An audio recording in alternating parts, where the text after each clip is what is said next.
अध्यक्ष जी, मैं आपका बहुत बहुत धन्यवाद करता हूं। नियम 55 के अंतर्गत श्री भूपेंद्र जून जी ने जो मुद्दा रखा है व्यापारियों का, उसको मैं आगे बढ़ाते हुए आपके बीच में बात रखना चाहता हूं। अध्यक्ष जी, व्यापारी आज दोहरी मार खा रहा है।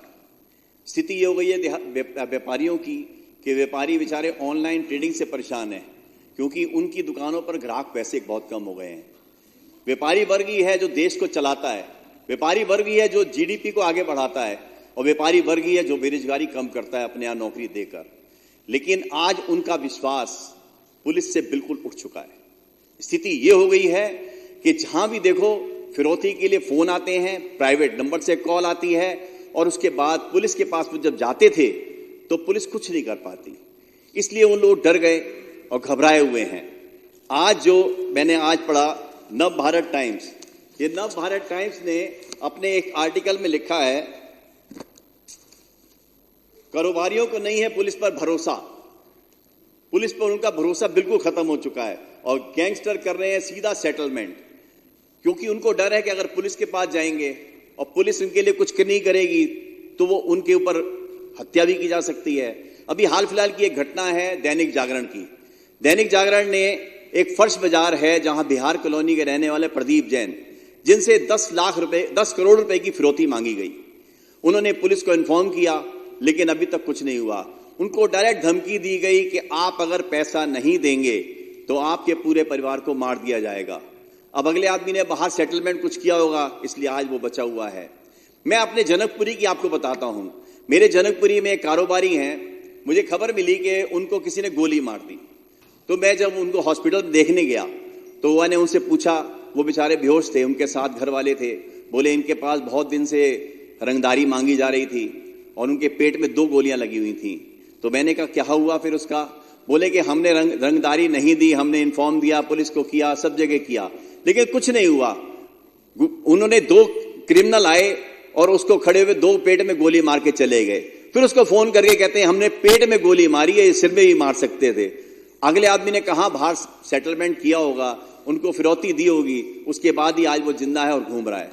अभी हाल फिलहाल की मेरे चाणक्य प्लेस की एक घटना है। एक बिल्डर को किसी की कॉल आई कि इतना पैसा तुम्हें देना है। वो चुपचाप बेचारा ढूंढते ढांढते कहां पहुंचा और उन्हें चुपचाप फिरौती दी। आज वो काम कर रहा है। और बहुत से हमारे यहां से इस रंगदारी जब मांगी जा रही है, फिरौती मांगी जा रही है, तो लोग अपना व्यापार छोड़ छोड़ के दूसरे शहरों की तरफ पलायन कर रहे हैं। सर, व्यापारी एक ऐसा वर्ग है जो हर चीज से डरता है।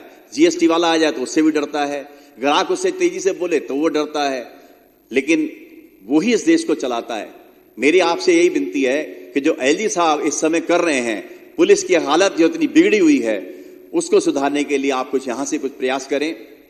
मैं कल अपने घर गया तो मेरे घर के आगे 2 पुलिस वाले खड़े थे। जब ये विधानसभा से गया तो मेरे हाथ में उन्होंने नोटिस दिया कि कल आपकी है ना पुलिस कमेटी की मीटिंग है। मैंने कितने बजे की? 2 बजे की। मैंने जी आपको तो पता है कि हमारा हाउस चल रहा है तो हम तो आएंगे नहीं। वो चाहते ही नहीं है कि उनकी कमेटी की मीटिंग में एमएलए पहुंचे, क्योंकि जब हम पहुंचते हैं तो अपने क्षेत्र के मुद्दे उठाते हैं। मुद्दे जब उठाते हैं तो उस पर कोई कार्रवाई नहीं होती, इसलिए वो बुलाना भी नहीं चाहते। एलजी साहब ने पुलिस की जो दिल्ली में व्यवस्था कर दी है, ऐसी दुर्दशा हो गई है कि कोई आदमी अगर पीड़ित है और वो थाने में चला जाता है एफआईआर कराने, पुलिस वाले उसी को बिठा लेते हैं वहां पर, और दूसरी पार्टी को बुला के सेटलमेंट करके उसी को बंद करने के लिए धमकी देते हैं, उससे क्रॉस एफआईआर कराते हैं और उसको परेशान करने के बाद एफआईआर उसकी दर्ज ही नहीं करना चाहते हैं। सर, स्थिति यह है, लोग विश्वास खो चुके हैं पुलिस से। पुलिस का विश्वास खोने का मतलब है कि दिल्ली में रहना मुश्किल हो जाएगा, जिस तरह पुलिस इस समय गुंडागर्दी कर रही है।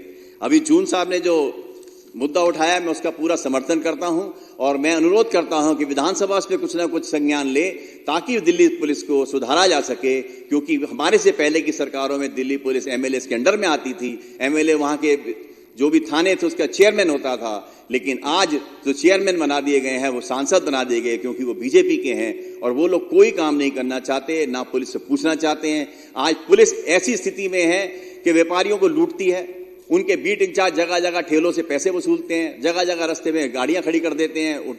तो इस चीज को बदलने की बहुत जरूरत है, और मैं दैनिक जागरण और आपकी नव भारत टाइम्स को भी धन्यवाद दूंगा कि आपने इस चीज को उजागर किया और पब्लिक के बीच में लाए। आपका बहुत बहुत धन्यवाद मुझे बोलने का मौका दिया।